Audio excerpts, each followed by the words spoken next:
California's Golden Coastline is home to some of the United States' top culinary hotspots. While foodies might recognize San Francisco or LA, their southern cousin, the beautiful and vibrant San Diego, should not be overlooked.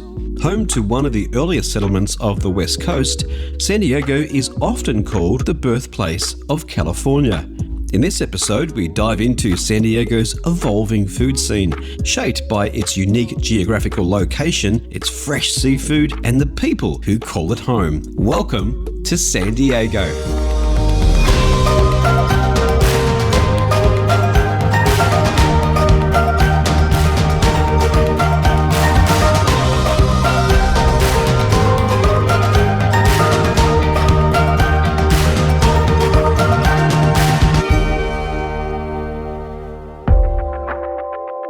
In this episode, I get to try some delicious seafood in 3 uniquely different ways. High-end and high-up dining above San Diego Bay with views to die for. A bustling family-owned taco truck known for its fresh tacos and ceviche with recipes passed down through generations. And to top it all off, I dive in the kitchen with award-winning chef Phillip Esteban, whose charitable work with Jose Andres focuses on serving meals to underprivileged communities in San Diego.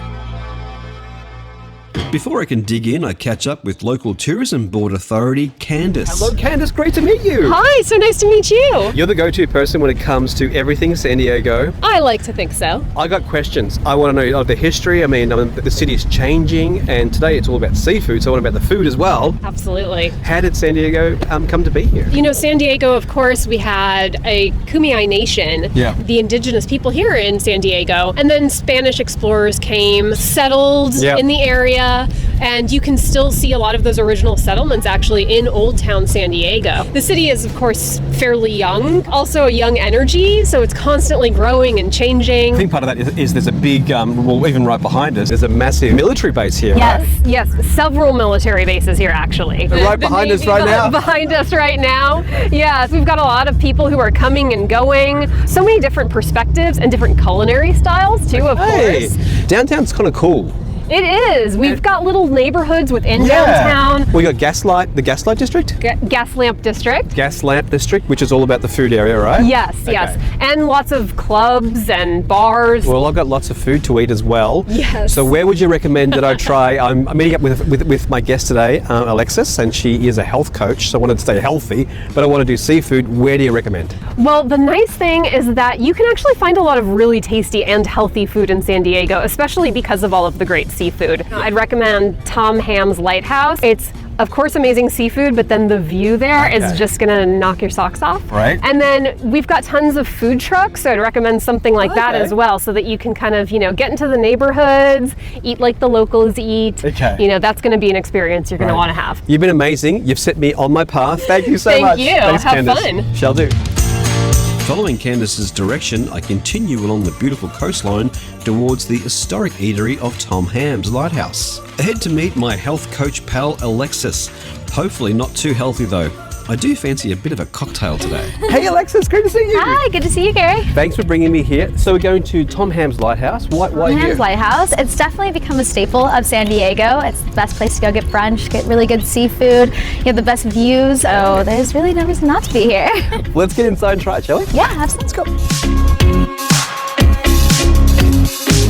So Tom Ham was my grandfather. He got into the restaurant industry because he became the owner of Valley High. He had a vision of being able to show the ocean history and how, this San Diego Bay is really why San Diego is here and why it ever became an icon is because of the ocean next to us. And we work with local fishermen and we really try to show what California seafood has to offer. So guests really get to experience everything. It's not just food, it's a view of the city. You really get to take in San Diego.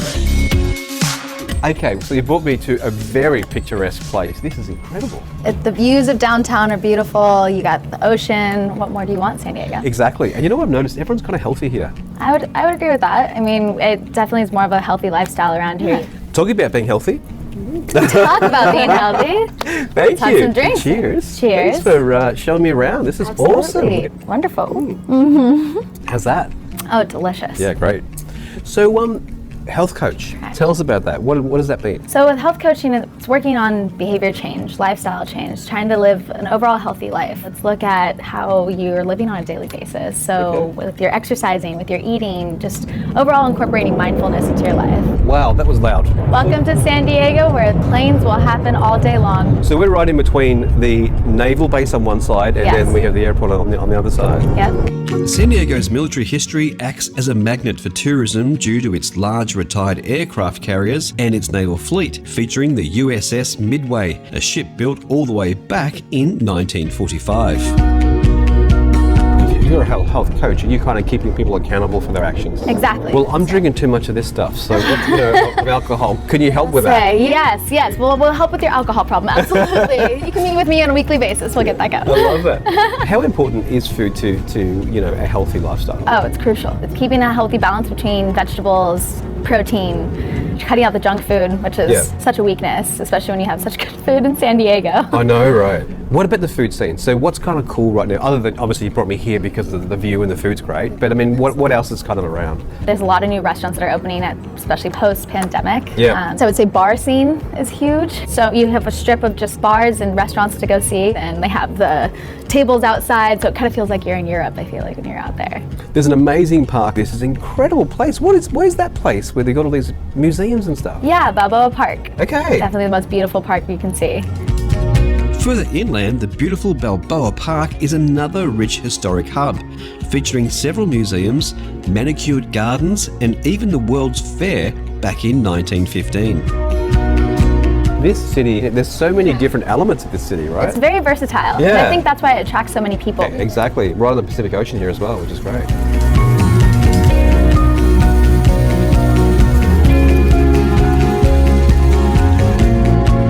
The dish is an example of our California influence in seafood, but also the influence that we get from just south of the border and how they blend together here in San Diego to establish this amazing seafood quality that we have. The dish comes with saffron rice, baby carrots, cauliflower, rapini, crispy yucca root, and then a tomatillo pesto that really is unique to us. It's one of our chef's signature sauces. Sounds delicious and looks decadent. With a sea-to-table approach, the fish are often cooked and plated within hours of the day's catch. Looks like it's all about to arrive. Wow, this is great. What is this? Here we have some salmon, roasted veggies, saffron rice, well-balanced San Diego diet. Oh my gosh, this is amazing. Wow. Now we're talking seafood. Obviously a seafood tower, that is incredible. Yeah. Oh my God. Lobster, crab, oysters, shrimp. You got to get a little bit of the sea. Got some scallops as well. Well, that's what it's about. It's all about seafood in San Diego. Let's take our first bite, shall we, and see what it tastes like. Let's do it. Okay, look at that. Just amazing. Let's taste it, shall we? Oh my gosh. Alexis, thank you for bringing me here. That is really great tasting. That's obviously been seared, then baked as well. Yep. It's just stunning. So what have we got here? We've got a great shrimp. Oh my God.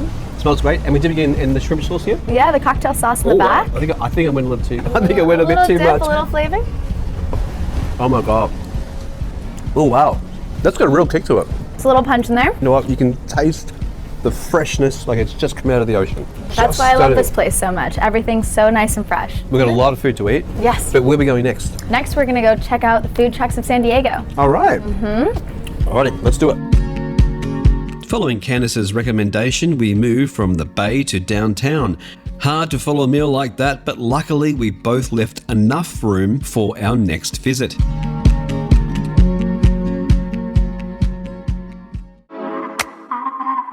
My dad started in 1983 in San Felipe, Baja California, Mexico. And we moved into San Diego in 2007. 2011, we opened our first food truck, which was Kiko's Place here in San Diego. We do cocktails, we do tacos, we do burritos, we do ceviches, a variety of seafood appetizers, raw or cooked or marinated. We cook everything. So we're going from luxury, exquisite, to a food truck. Let's see how that compares. Okay, so we're doing tacos, right? Yes, tacos, the staple of San Diego. So Kiko's, what's the history of the food truck? The owner is Francisco. They started out in San Felipe, Mexico. Oh, really? Yeah, back in like 1983. Wow. And he brought it over to the States in about 2001, and they've been really making a big influence on San Diego's food culture. Like once a month, we go to Mexico. When we go to Felipe, we go fishing, and whatever we catch is what we bring. Already with the fillets and ready to cook. I know it's a small kitchen, but we all get together and we'll try to do the best. Love the location. I mean, we're really right in a gas station. Yep, in a gas station. That's why these are like the little secret hidden gems of San Diego. Yeah. I guess it's kind of like a place we can come alive at night. I can imagine, like, you know, after a few cocktails coming down here or whatever. And then... Right. You see a lot of times at like 12, 1 o'clock, this place is just lying around the corner. Really? Mm-hmm. So the food must be good. The food is delicious. Open late, Kiko's is also the perfect stop for some after-hours sustenance. You know, if you had a few too many ales from the Gaslight Quarter, just think of it as a mobile hangover prevention unit.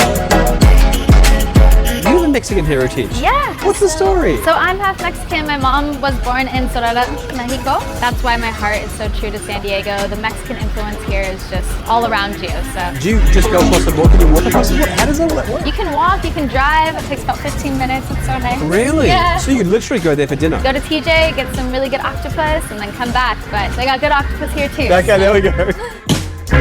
For Alexis and Gary, we're cooking the crazy ceviche, which is very popular, and the campechana cocktail, and we will be cooking also as well a spicy octopus taco. Very popular taco. Everyone loves it. Alexis is great. I mean, she's taken me to somewhere that she loves, that can kind of really explain where she comes from and what she loves to eat. So this Mexican food's going to be good.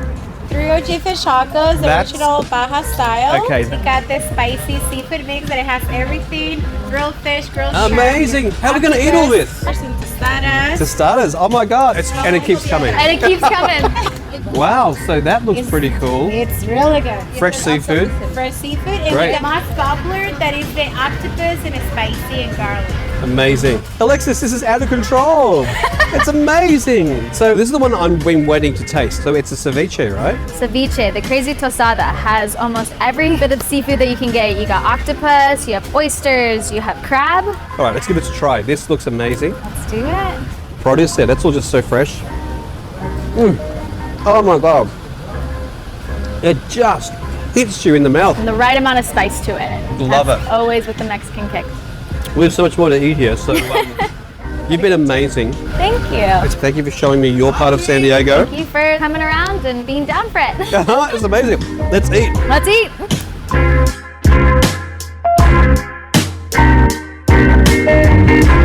After the break, we head to the island of Coronado to try some lobster with local transplant Carissa.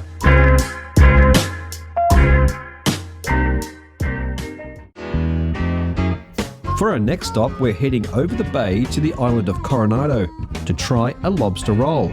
We're meeting up with Carissa Zamaro. She's an ex-cheerleader and a recent transplant to San Diego. She's also an avid foodie. I was really excited. I wanted to have lobster today. So when I saw that Lobster West, obviously we knew that we'd be having lobster. So I was excited for it. The first step, the panini press that we use, and that's our major, bread toasting device, is very important to really get the nice crust exterior on the bread. So we'll take that, put a light bit of butter on there, and let it rest until it gets a nice crispy golden exterior. And this bread is unbelievable to where the middle is so buttery and soft. Then we're going to take that bread, just dress it with a little bit of mayo just for moisture to make it a nice authentic sandwich, and then top it with lobster meat. Maine lobster meat in all of its glory. And then, once it's placed in there to where it's not aesthetically going to jump around on the customer, we'll just drizzle it with a little bit of drawn butter and light seasoning. It's just one of those that you don't have to, the more you do to it, the worse off, because you really want it to shine for what it is. Oh, here we go. This is it. Ooh, Okay, yes. This looks good. Thank you, sir. That looks great. Ooh, that looks Look at that. delicious. Yummy. So I really should let you know that this lobster is actual Maine lobster. Oh, it is? Yeah. From Maine. And it has to be registered. They have the whole process of... Really? Yeah, you can't say it's Maine lobster Unless it's from Maine. from Maine. I mean, that makes sense. And apparently, it's actually much sweeter. In order to be certified a Maine lobster, you really have to jump through so many hoops through the legal certifications, and there's a lot of ramifications if you go outside of the lines, and therefore we've always sourced just from Maine, had the same supplier, and so it's a sweeter meat. It's colder water, so it's a harder shell, and that's really one of the major differences. Obviously, the Maine lobster has claws, while there's no claws in the Pacific lobster. It's just a different beast altogether. All right, let's dig in, shall we? Yeah. So yours is different there. It's a grilled cheese lobster. You gotta have it. We're gonna cheers. Oh, really? We're gonna cheers with this, yep. All right, let's do this. This looks really good. Look at that. All right, cheers. Cheers.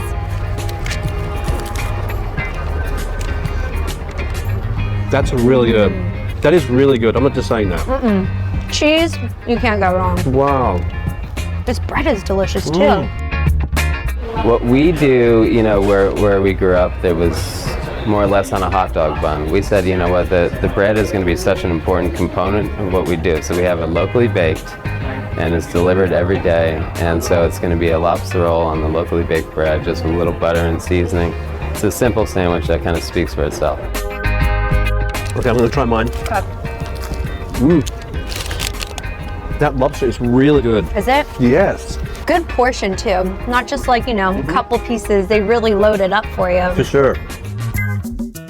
I loved that it wasn't just, a couple pieces of lobster. It was a really good chunk lathered on top of like the roll, and then you just open it and it falls smoothly in. I had the grilled cheese. I knew cheese, lobster, the pairing is just so good. And of course you still have to squirt the lemon all over it too. Yeah.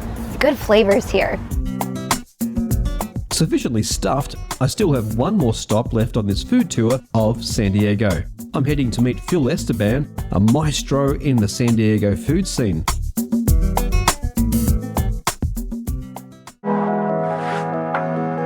Phillip has graced the kitchens of some of the United States' best restaurants. His latest venture focuses on giving back to the San Diego community.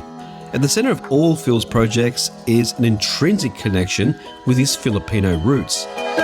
You're Filipino, but you were born here in America, right? Yes, born here in San Diego. When did you discover your love for food? What happened? My favorite story and kind of where I draw that lineage is I was 6 years old and I have a sweet tooth. And so my grandmother would always make these carrot cakes and chocolate cake from scratch. And so she just got probably tired of me asking every day for something, so she actually taught me how to bake. So I have pictures of me in the kitchen making cakes, chocolate cake, carrot cakes. And then growing up, being from a Filipino family, it's usually surrounded by food. Family parties, oh my everything. God, I've been in the Philippines, and I am not kidding you, you guys eat like 6 times a day, yeah. Right? And every time you do, if you don't eat, they get very offended. Yeah, very offended. And it's one of those, as soon as you walk in, like, are you hungry? Did you eat? Come and eat. And then when you leave, you package it up and you're like, here's more food to go. I mean, more than anywhere I've ever been in the world, honestly. Philippines is a third world country, and so they don't have a lot. Yeah. And the best thing that we can do is make sure that you're fed and that you stay well fed. And so it's kind of a cultural thing. It's like, look, we don't have much, but what we have, we're willing to share it. Amazing. And that kind of flows into your charity work too. I mean, this is something you've carried through childhood and seen that in your family. Last year you won San Diego Magazine's Chef of the Year. And part of that was because of the charity work you do too. With unique partnerships with World Central Kitchen and Jose Andres, and kind of learning how do you help the community, especially when things aren't open, and to create a program where we write a grant, we partner up with local fishermen and farmers and other local nonprofits. So we purchase seafood straight from the docks, straight from the fishermen. We make 800 meals with local produce, local grains, package it, and we, Father Joe's, Olivewood Garden Learning Center, the arts, and we do distribution with these meals. You're cooking, which is what you love, and you're giving it to people who just really appreciate it. It's a very unique situation, and just happy that we're able to kind of, fall into this situation and find a way to provide an answer to it.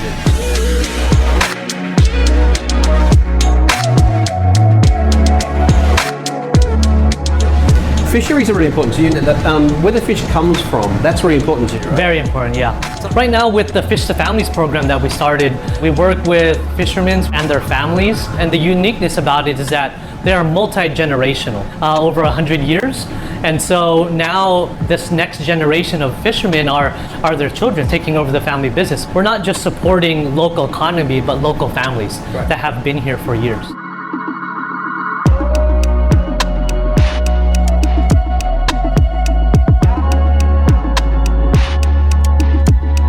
Okay, so what are we cooking today? So we're cooking a traditional Filipino dish called palabok. It's out of the Malabon area from Manila. Okay. And so it's like the northwest region. It's an old fisherman town where it originated from. They used crab fat into the sauce. Okay. More modern day, it's ground pork and shrimp. Okay. So we're still doing the ground pork, but we're using local box crab.